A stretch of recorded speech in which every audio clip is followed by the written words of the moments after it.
And we continue our conversation now with the president and CEO of New York Presbyterian Hospital, Dr. Herbert Pardes. Thank you so much for joining us once again. So let's pick up this discussion on your concerns about state cuts. What exactly are you talking about? What kind of impact will that have on your hospital? I think the cut that Governor Pardes has suggested would have an impact, we think, of about $28 million per year at the hospital.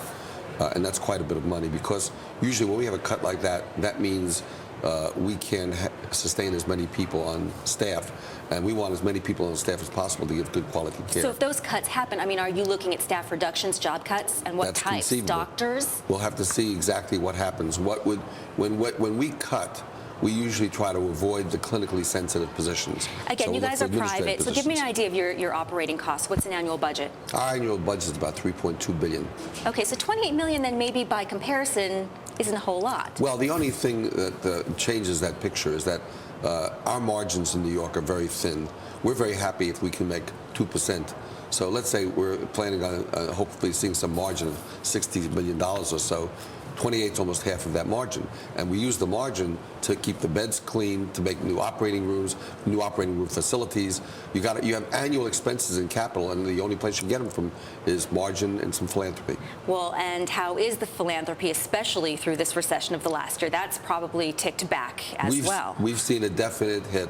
People are in a more tight position. Many have pulled back a bit. On the other hand, we're fortunate. We have a lot of people who are supportive of the hospital. So I would say it's been hit. There's no question about it. But we still see people making contributions, and that's critical. Is there any way those philanthropic dollars can make up for these potential cuts on the state level? The philanthropic monies largely are used for capital projects. People like to help you build new operating rooms, new facilities. They will help new programs. Usually people do not give philanthropy to make up for government cuts. Makes sense. You were named one of New York Magazine's Power Dozen, one of the 12 most influential people in the state. So how are you using this influence in the best interests of New York Presbyterian Hospital? I'm flattered. I think there are thousands of very important people in New York, so I take it with a grain of salt. My concern, whether named or not named on that, is we're here to try to help people and be there when people get into healthcare troubles. Oh, that's a nice answer, but it's got to improve your clout. Oh, I don't know. I can't measure that. I'm not so concerned with my clout.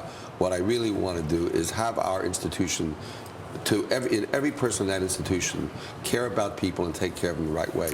Let's expand and talk about the national stage. Obviously, healthcare reform moving its way through Congress right now. What do you want to see this bill look like? I want to see them cover more people. I like very much the fact that they're eliminating the pre-existing condition as a barrier for people to get health care insurance at a reasonable price. I think it's very good that they're going to eliminate the lifetime limit. I think it's very good that they're going to make it more portable. I think the way to fund the bill should be a shared responsibility. We as hospitals agreed to take some cuts in order to accommodate it. So did the insurance plans. So did pharma. My feeling is everybody should pitch in here. Public option?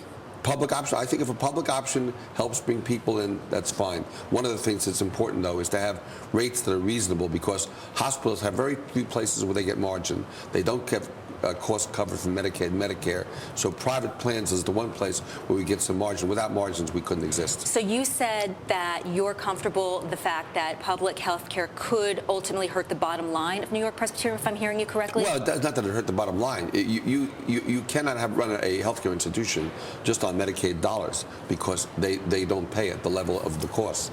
And that's also become true with Medicare. So the fact that we have 60% Medicaid and Medicare, and we have some private, gives us some margin, and that margin enables us to buy the materials we need from year to year to keep the place running at a quality enterprise. Got it. Thank you so much. Dr. Herbert Pardes of New York Presbyterian Hospital, our guest today.